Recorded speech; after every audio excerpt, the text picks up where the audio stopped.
Hola amigas y amigos de este canal, el Portal del Villegas, bienvenidos a esta edición de día viernes. Si ustedes vieron la de ayer, recordarán que comenté acerca de estos dichos de la Corte Suprema en el sentido que rechazaban categóricamente las amenazas contra juezas. Y me dije yo que si querían ser categóricos, que fueran categóricos con el personal de la justicia, fiscales, jueces que dejan en libertad a la gente así como así. Y hoy día nos han dado otra prueba.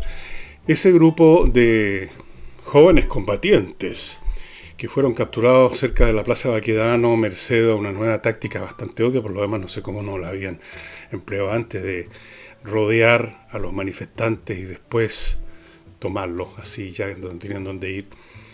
De los menores de edad, que son menores de edad en un sentido meramente jurídico, pero no tienen ni un problema para arrojar bolones de acero, tuercas con resortinas o bonda, molotov, etcétera. Los menores de edad los dejaron en libertad sin ningún problema. Por su conducta irreprochable, por su irreprochable conducta exterior, es la frase que se usa en estos casos, lo cual significa concretamente no que sean personas irreprochables en el sentido que entendemos esa expresión, sino que han sido capturados antes. Si ese era el problema, que Carabineros no los podía detener. Ustedes han visto imágenes de esta gente, como corren, parecen cucarachas, son de una agilidad impresionante. Entonces eso se llama irreprochable conducta anterior. Y en cuanto a los adultos, y sin importar lo que pidió los organismos del Estado que están en estos cargos, que persiguen estos casos, todo lo que les sancionó doña Carolina Gajardo, jueza de este séptimo juzgado de garantía, fue debido a su irreprochable conducta anterior, lo mismo, o sea, no los habían capturado antes. Firmar cada 2 meses. No sé por cuánto tiempo, un año, no sé, firmar cada 2 meses. Ahí tienen ustedes. Es decir, todo el esfuerzo que se hizo capturar a estas personas que seguramente han estado muchísimas veces antes en lo mismo y que van a seguir estando, todo el esfuerzo terminó con estas determinaciones del personal de la justicia que hacen que el esfuerzo carabinero haya sido vano y que seguramente tiene como resultado el que todas estas personas se deben estar muriendo de la risa. Ya deben estar en las calles o preparándose para la próxima jornada de combate. Así es que ya sabe dónde debiera rechazar categóricamente la Corte Suprema.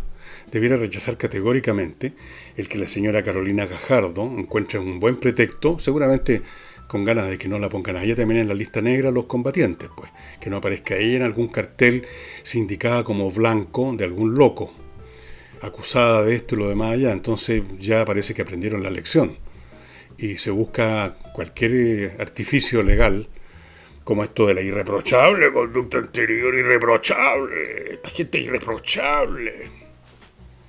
Una vergüenza. La justicia en este momento está siendo manejada, ejercida, o por gente atemorizada, por no usar otra expresión, y por gente más joven en general, que son simpatizantes de estas causas, que están con el progresismo, que están con las demandas sociales, que se comieron el cuento completo, que son parte de él. Entonces llegan los tipos, unos fulanos que uno cuando los ve en la calle se cambia de acera, y sin embargo los consideran de irreprochable conducta anterior. Y ahí están, muertos de la risa.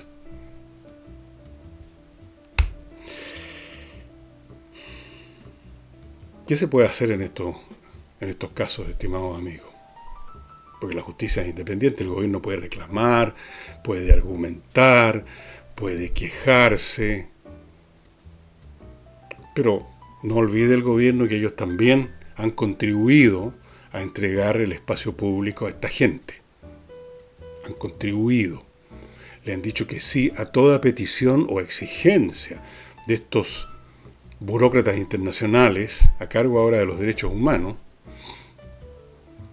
que no permiten nada. Cualquier acto ahora es reprochable. Ese sí que es reprochable. Reprochable conducta anterior, reprochable conducta presente y reprochable conducta futura, siempre de carabinero. Vamos a ir al mochilazo ahora, que era uno de los eventos que estaban programados para este mes combativo. Pero antes de ir al mochilazo y ver qué significado tuvo, en qué se tradujo el famoso mochilazo, permítanme recibir con los brazos abiertos y con mucha alegría a una nueva empresa, DSB, Arquitectura, Diseño y Construcción. Esta es una empresa de arquitectura de, ¿cómo llaman?, de boutique. Yo la conozco porque trabajaron en mi casa hace un montón de años, pero los conozco bien cómo trabajan. Y no solo diseñan a partir de cero una nueva casa, una casa, o lo que sea, un colegio, sino que rediseñan, reconstruyen, reciclan casas que ya están construidas, que usted las quiere cambiar, que usted los quiere mejorar, desea alterar el sistema eléctrico, desea cambiar el sistema de calefacción central por uno más moderno, como estos de Climo, de agregarle o quitarle espacios, de ponerle otro piso o no, todo lo que tenga que ver con arquitectura, diseño y construcción, DSB está operando principalmente en la zona de Frutillar, Puerto Vara y en fin, toda esa zona alrededor, toda esa, no sé si llamarla la zona de los lagos, me equivoco mucho, toda esa zona, Osorno, una hermosísima zona por lo demás. Ahí están centrando sus actividades en este momento DSB. No sé si, como este es el primer aviso que hago de ello, ya salió a mi izquierda el cartel, pero si no es así, les digo en este mismo momento cuál es el celular para contactarse con la gente de DSB. 9, el primer dígito que siempre hay que poner, y luego viene los 8 dígitos de los celulares. 6649 y 3484. Repito, 9 6649 3484. Si no lo anotó bien, retroceda un poquito aquí en YouTube y me escucha decirlo de nuevo. Puede encontrar también un sitio en la web, DSB, B de B corta, como la B de Villegas, dsbspa.cl. dsbspa.cl. Si usted quiere hacer una refacción, quiere reciclar, reencachar, modernizar su casa o construir un anexo o construir de cero, póngase en contacto. Esta gente son verdaderos artistas, yo lo sé por experiencia porque trabajaron en la casa que compré hace como 12 años cuando podía comprar cosas y realmente fue fantástico el trabajo que hicieron y ahora los tengo acá. Miren ustedes lo que es la vida. Y les recuerdo, estimados amigos, a Lavo Club, el detergente para la ropa diseñado, fabricado y distribuido en Chile, que viene en este envase que ustedes ya conocen de plástico, 10 litros, le dura una eternidad, lo ponen al lado de la lavadora, lava muy bien, es biodegradable, es hipoalergénico, estupendo para el medio ambiente y el tanque nunca va a dar a la basura, porque una vez que usted se le acaba o se le está acabando, usted llama al teléfono que aparece a mi izquierda y le van a ir a la casa a dejar un tanque repleto con el producto y se llevan el que ya se vació, lo van a rellenar en la fábrica, va a ir a otra familia. Están siempre circulando, se están reciclando estos tanques, así que ni un problema. Lavo Club, estimados amigos, ahí están las ciudades que atiende, ahí está el teléfono. Y para los señores que viajan bastante y tienen un buen número de millas acumuladas, les recuerdo que esas millas de pronto desaparecen, tienen una fecha de vencimiento que uno nunca conoce y de súbito uno se encuentra con que esas miles de millas, con las cuales uno ya estaba haciendo las cuentas del Gran Capitán, de viajes gratis, cuestiones, desaparecieron. Cero. Antes que eso pase, entre a la página kmmillas.cl y convierta esas millas en plata. Se las van a comprar ahí mismo. ¿Qué mejor que convertir un número abstracto en algo que está en la billetera, ¿no es cierto? Mucho mejor. kmmillas.cl. ¿En qué consistió el mochilazo? Como uno de los, y creo que va a haber otro más, y quizás varios más. La primera pregunta que uno se hace es quién organizó, quién escribió este organigrama o cronograma de acciones combativas, revolucionarias, progresistas, etcétera, para marzo. Alguien tuvo que hacerlo, ¿no? Alguien coordinó este asunto, alguien se puso a hacer la lista, alguien luego llamó a las distintas organizaciones de estudiantes, de lo que sea. Es decir, una vez más aparece aquí la mano de una organización central que ha estado en esto desde el primer día. No me vengan con el cuento que esto es una organización espontánea vía celular. Ese es un cuento de hadas. Con el celular usted puede organizar una salida a un prostíbulo, al cine, a una fiesta con unos amigos, pero organizar una revolución no. No se organiza por celular simplemente. No en este plano. No en este plano estratégico. Entonces, ¿quién fue el que dijo, pues metamos a los chiquillos también, pues hagamos unos mochilazos? ¿Y en qué consistió el mochilazo? Consistió que unos grupitos de estudiantes, muy minoritarios, atacaron a piedrazos una comisaría en una parte, en otro hicieron disturbios en estaciones del metro, dificultando el tránsito, se tuvieron que cerrar varias estaciones del metro, hubo cambios en el tránsito, hicieron unas cuantas manifestaciones de este tipo que, tal como explicaba ayer, como ocurre con estas acciones puntuales, no cambian la vida de la sociedad. El coronavirus puede, como está pasando ya en varios países. El coronavirus tiene la masividad suficiente para generar problemas en gran escala, pero no unos cuantos estudiantes. No. Entonces, ¿cuál es el efecto neto de este mochilazo? Bueno, los que participan en esos mochilazos y que seguramente han participado en otras acciones combativas de los estudiantes son de dos categorías. Unos, 2, 3, 10, se convertirán eventualmente en dirigentes políticos, van a hacer carrera en algún partido, de izquierda por supuesto. Algunos de ellos van a llegar arriba si es que tienen, digamos, dedos para ese piano. Otros van a quedarse más o menos en la mediocridad, pero con dirigentes políticos locales, regionales. Esos serán unos poquitos. Y luego la inmensa mayoría, el 99% de sus estudiantes, nada. Simplemente pierden su tiempo, pierden su año escolar, pierden sus estudios y se convierten en adultos que andan pateando piedras.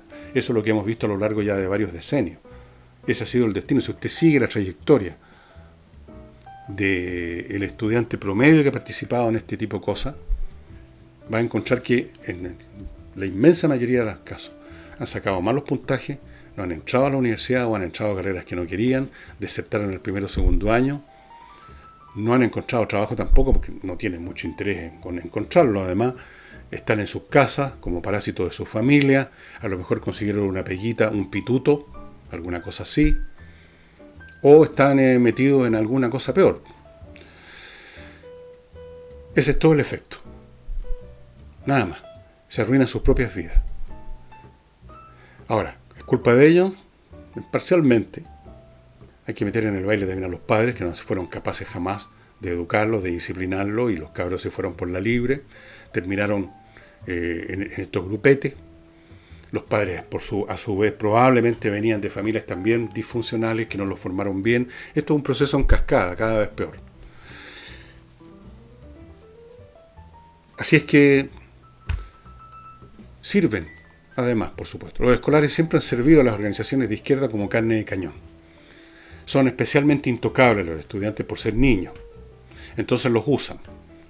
Recordemos que todos estos asuntos, los primeros síntomas, pródromos de estos procesos que estamos viviendo han sido siempre los escolares. Lejanamente ya en el tiempo, los llamados pingüinos. Después vino el temita de la educación gratuita y de calidad.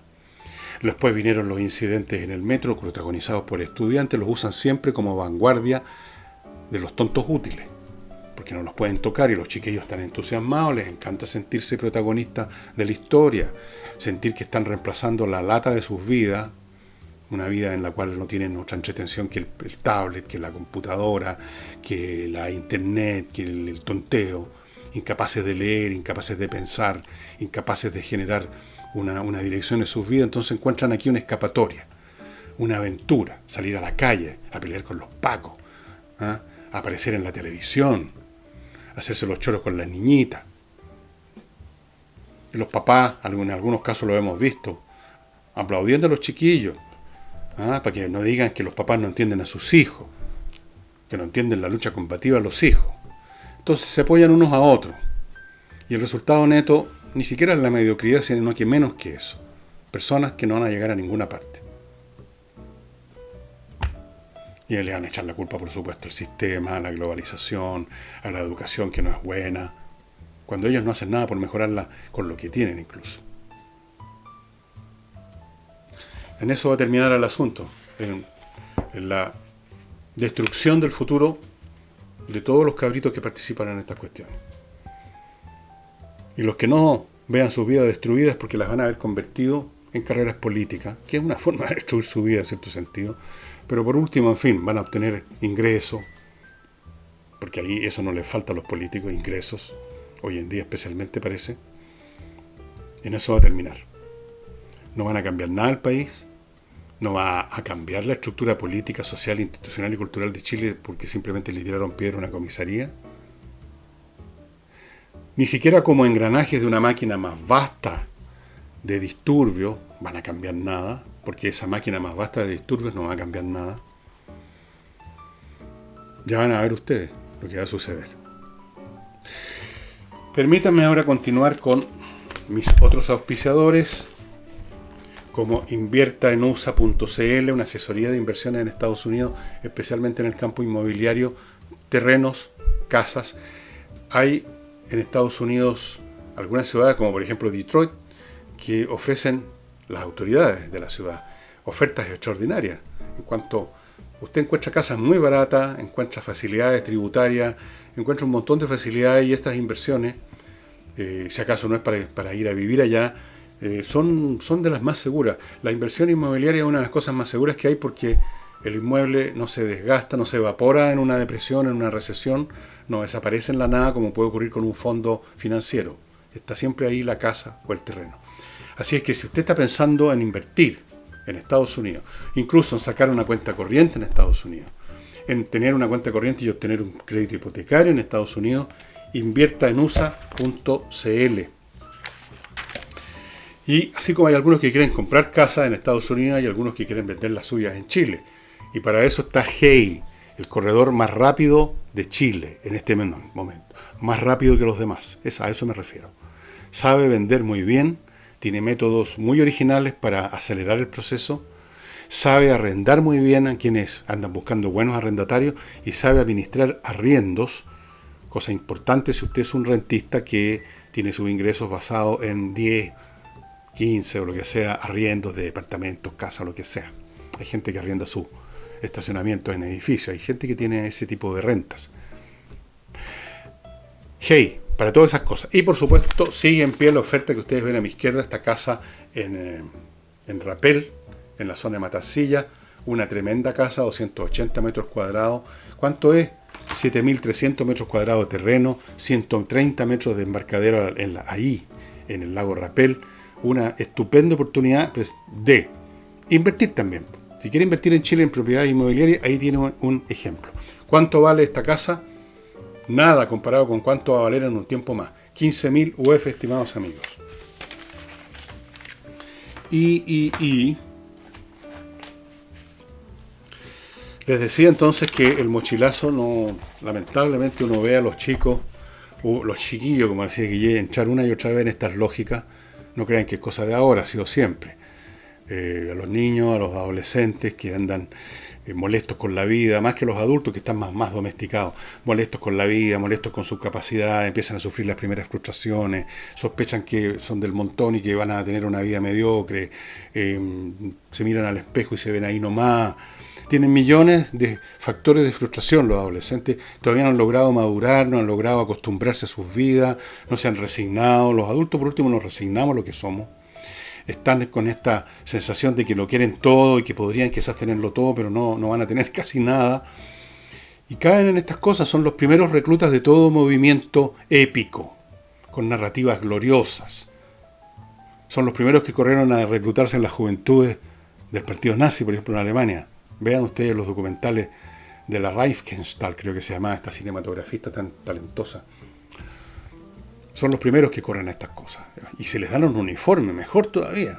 ¿Qué más se puede pedir en este mundo que salir a desfilar con un uniforme, sentirse macanudo junto a otros iguales, sentirse protagonistas de la historia, haciendo algo entretenido, al aire libre, digamos así.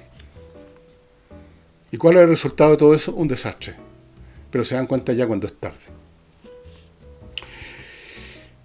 Yendo a la política, el Consejo de Defensa del Estado está querellándose contra 3 ex directores de Carabineros, un montón más de oficiales, entre ellos generales, que cumplían distintos papeles administrativos por beneficiarse indebidamente de fondos públicos, y en medio del lote cayó doña Javiera Blanco, que no solamente fue exministra de la señora Bachelet, ahora alta comisionada de los derechos humanos, sino que además era la niña de sus ojos.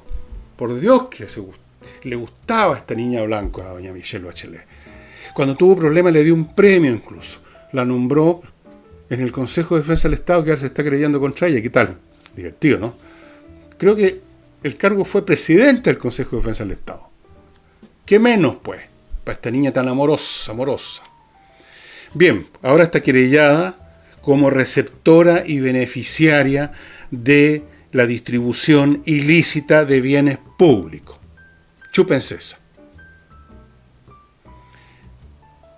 Y uno se pregunta, si empieza a escarbar un poquito más, porque aquí ha habido mucho encubrimiento en todos los gobiernos, ¿cuántos casos más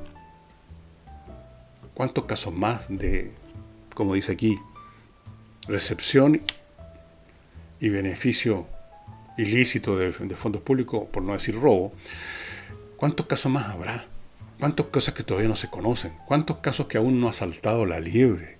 Que aún no ha habido la denuncia, que aún no ha llegado el papel, la fotocopia o como se llame ahora a la prensa o alguien que denuncie.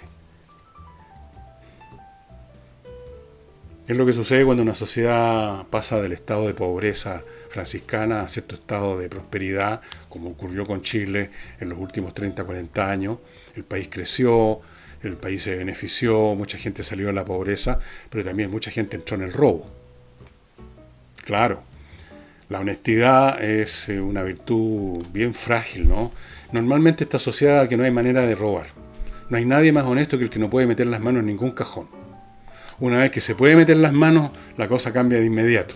Especialmente si pasa el tiempo y se ve que no hay controles y, como dice ese refrán, el Dios los cría y el diablo los junta, se empiezan a reconocer los frescos unos con otros y pronto se enhebran estas mecánicas colectivas, porque siempre tiene que ser un grupo, para robar. Para robar, si eso es, pues. Para robar fondos públicos con algún pretexto.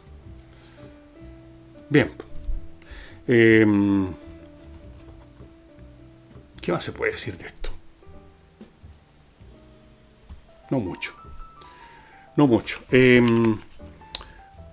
El coronavirus, tal como les advertí ayer, en el programa de ayer, que yo hice anteayer, en la tardecita. El Chile tenía 2 casos de coronavirus, yo le dije vamos a conocer más de aquel fin de semana. Tenemos ya 4 en el momento que yo grabo esto, que es jueves en la tardecita. ¿Cuántos va a haber el sábado o el domingo? Más, de todas maneras.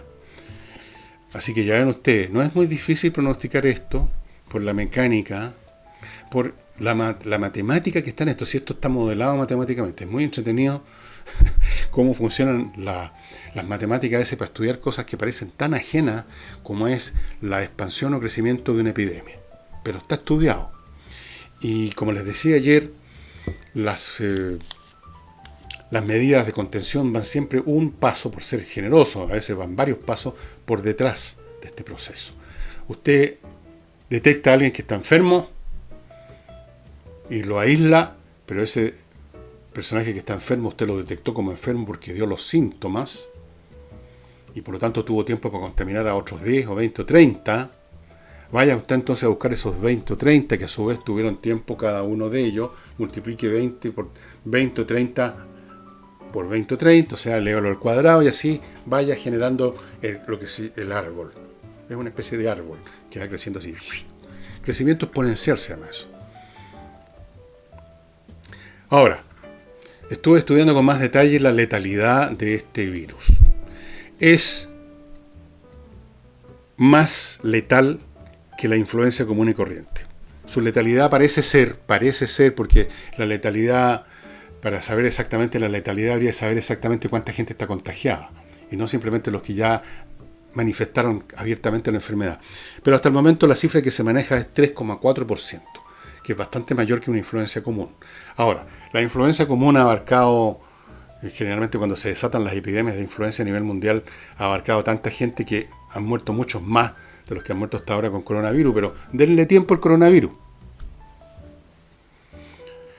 El coronavirus va a seguir creciendo, está creciendo todos los días.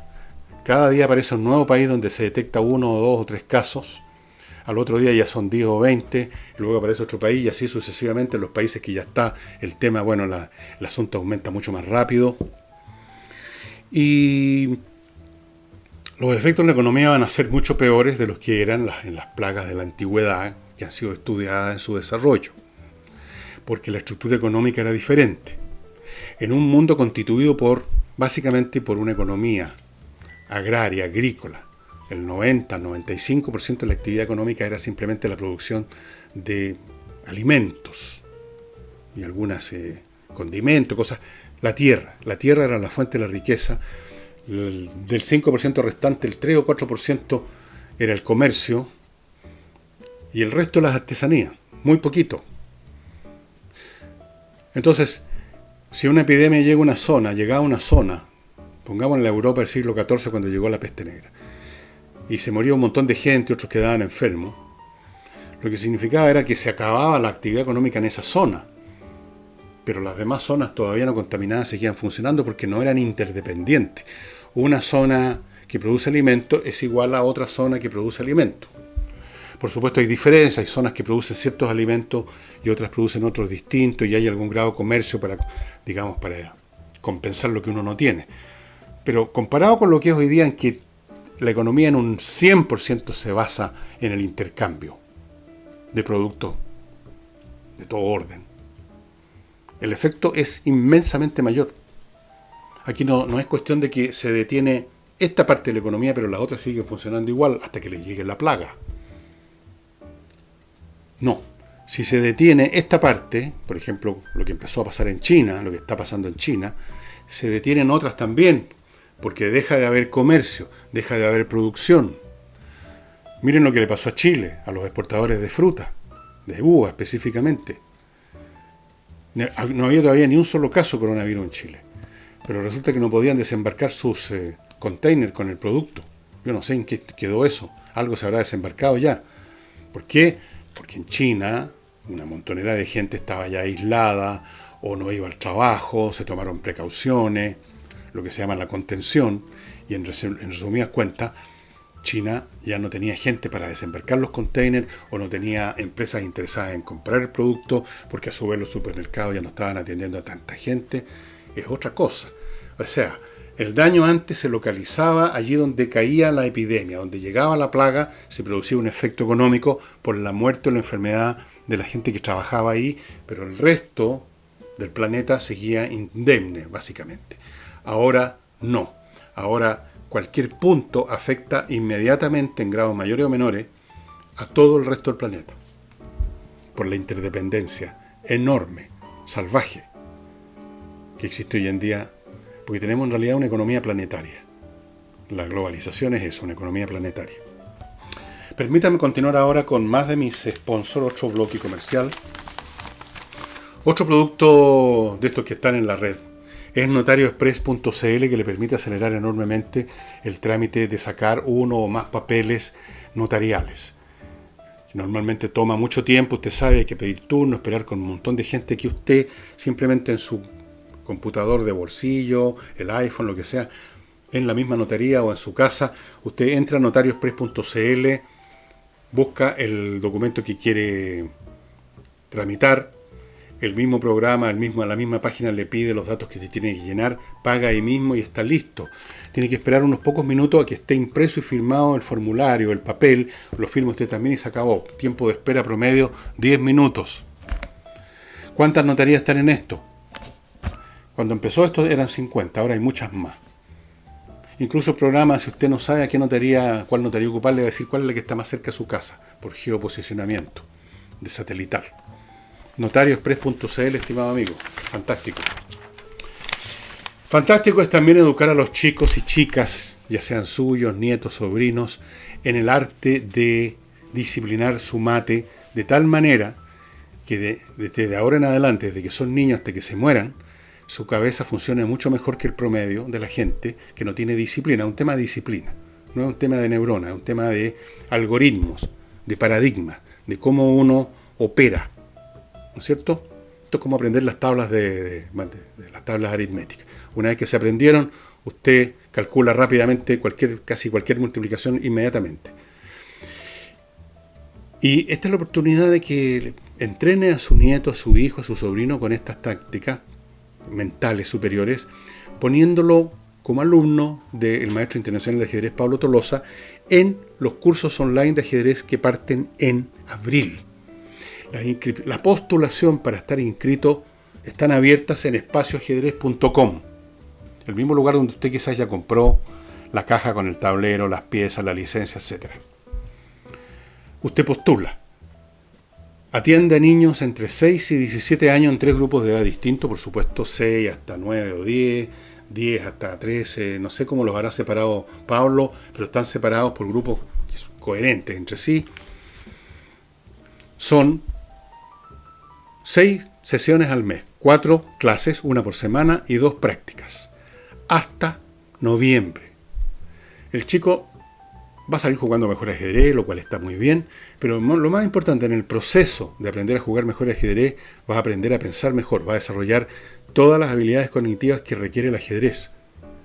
El cálculo, muy importante. La memoria, para ir guardando en una base de datos lo que se calculó. La resistencia anímica, la paciencia, la evaluación de situaciones complejas. Todas esas cosas. La concentración, señores. Sin concentración no hay nada, desde el punto de vista mental. La concentración hace la diferencia.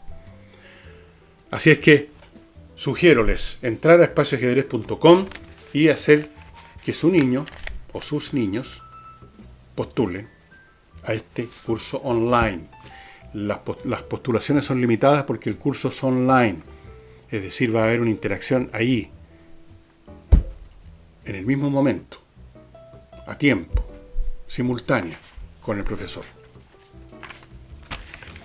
Y les recuerdo a los señores empresarios que si quieren de una vez por todas resolver los temas de gestión administrativa de su empresa, recurran a Controller, que fue creada para eso. Es una empresa formada por contadores auditores con vasta experiencia en empresas internacionales y que lo asesoran o incluso se hacen cargo totalmente de su sección o su gerencia administrativa para que no pasen mal los problemas que ocurren siempre ahí. Ahí es donde se pagan los sueldos, se hacen las cotizaciones previsionales, los temas de impuestos, contaduría, contabilidad, auditoría. Las posibilidades de que se metan las patas, que alguien se equivoque, son muy grandes. Asesórese con Controller, va a cambiar la vida de su empresa. Y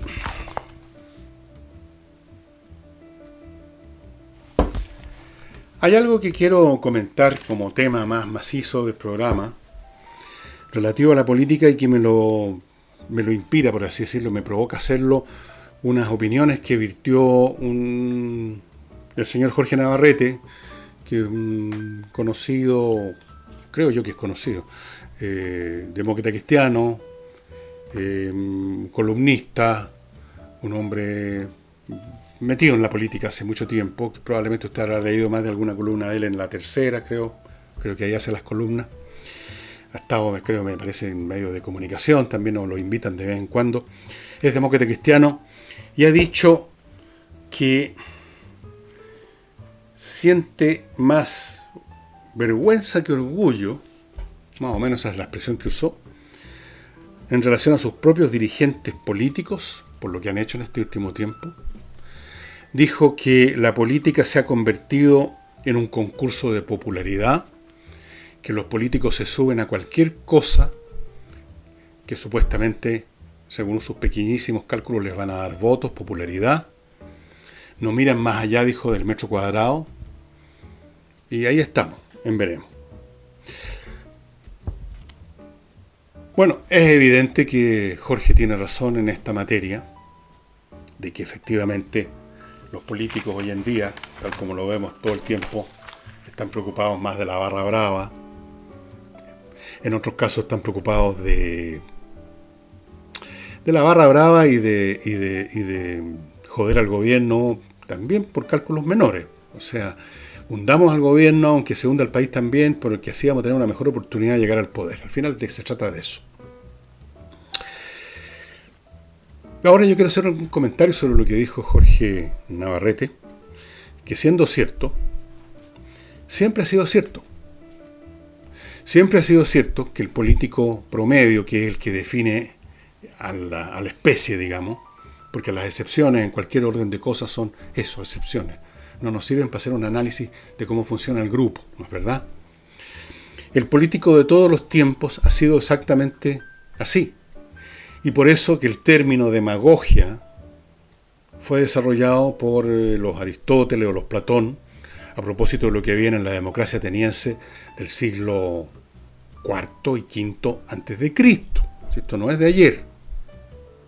Y si ustedes leen a los historiadores posteriores a Platón o Aristóteles, o sea, a los historiadores, por ejemplo, de la República Romana o del Imperio, leen lo que escribió Tácito, los anales, las historias de Tácito, leen lo que escribió Suetonio, en fin, todos los historiadores de ese periodo se van a encontrar más o menos con el mismo cuadro. Entonces la gran pregunta es, ¿por qué? Porque notoriamente si uno se encuentra en todas las épocas históricas con un cuadro muy parecido, ya no podemos achacar eso a la calidad humana de quienes en ese momento y en ese lugar están ocupando cargos políticos. No puede usarse para explicar un fenómeno tan universal la calidad de los políticos simplemente. Al revés, quizá habría que explicar la calidad de los políticos por la naturaleza de la política democrática, de la política en la cual los políticos en alguna instancia, en algún momento y quizás todo el tiempo son elegidos. Y voy a entrar al análisis de eso una vez que les recuerde mis últimos dos sponsors, Salinas y Ojeda, estos abogados especialistas en casos civiles que le aseguran a usted una altísima tasa de éxito. Eso ustedes lo pueden comprobar, no hay ninguna dificultad. Salinas y Ojeda son especialistas en casos civiles. Herencias, disputas por divorcio, la tuición del niño y mil cosas más. No recurra simplemente a lo que le recomienda un amigo al voleo. salinasyojeda.cl, entre a ese sitio, converse con ellos, exponga su caso y va a ver que le va a ir muy bien.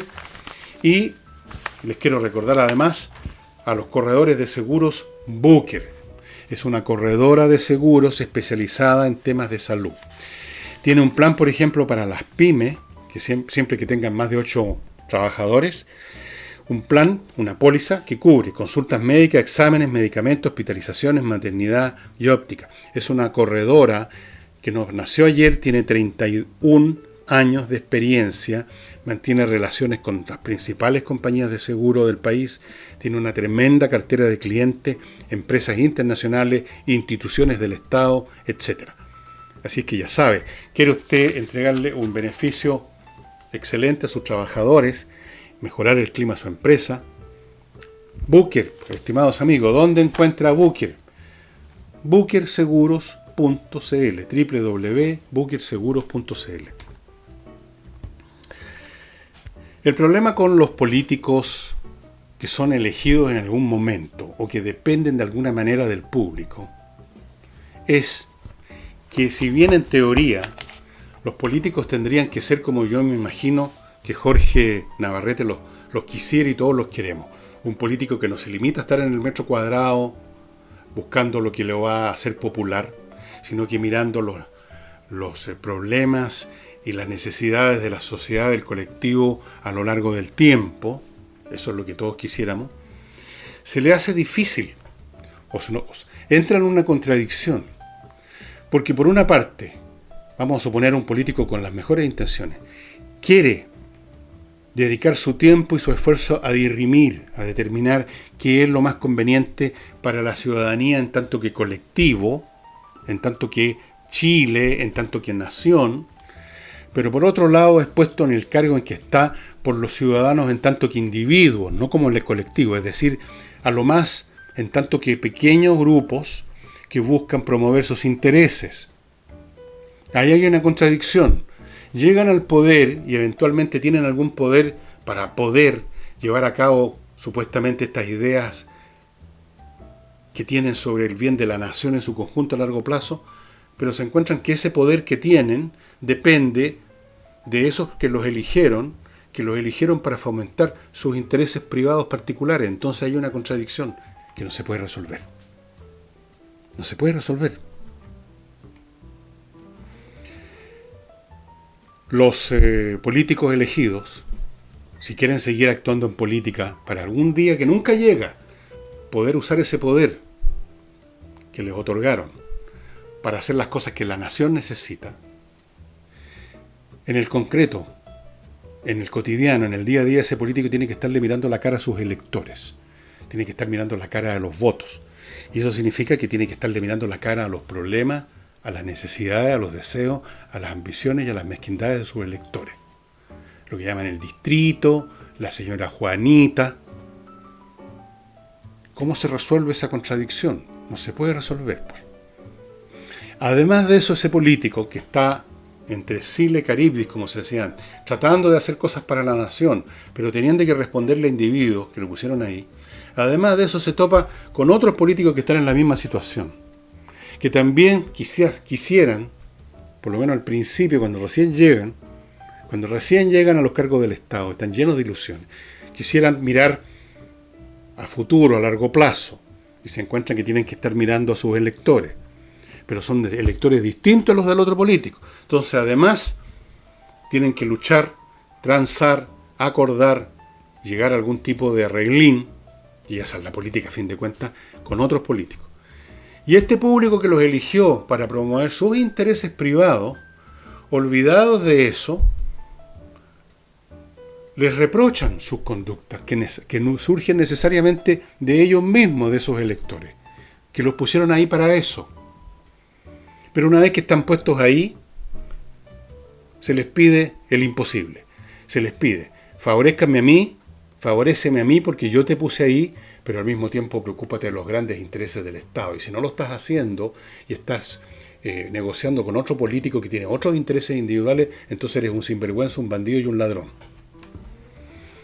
Y por eso, cuando ustedes leen historia, además de que van a ver que la palabra demagogia aparece tan tempranamente, van a poder constatar que en todos los países y en todos los tiempos hay un consenso universal de los pueblos de mirar con el mayor desprecio a los políticos a los cuales, a quienes ellos, ese pueblo ha puesto en esa situación imposible.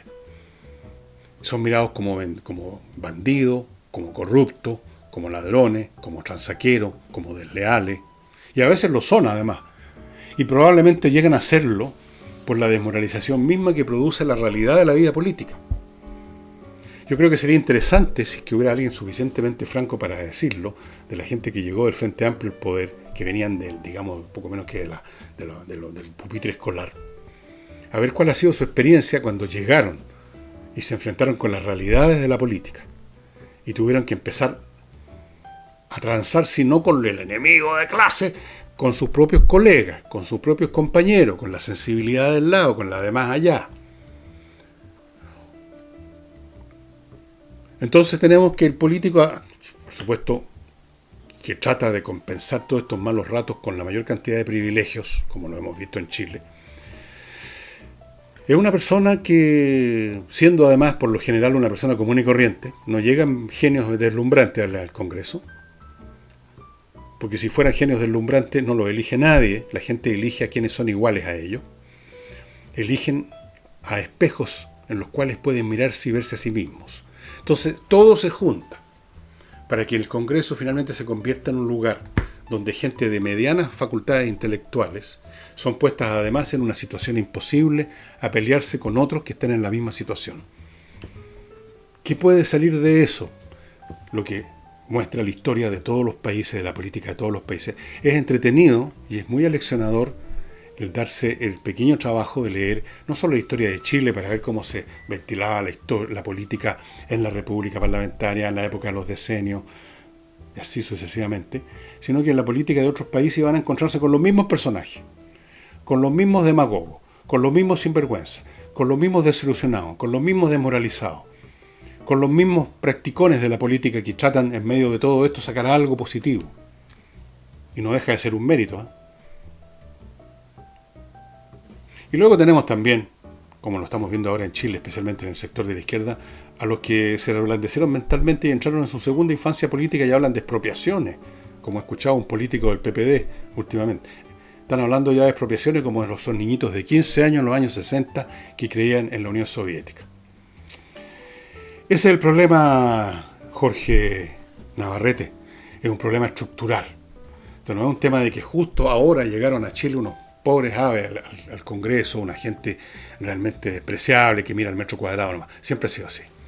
Y con esto, estimados amigos, me despido. Creo que mañana, viernes, en algún momento de la tarde, sale el programa, el tercer episodio de Matiné Muy Noche. A los que pudieran interesarse en poner publicidad, les digo que ya están algunas personas negociando con nosotros eso. Por lo tanto, muy pronto se van a acabar los huecos. Tenemos un límite. Y eso. Muchas gracias y nos vemos mañana.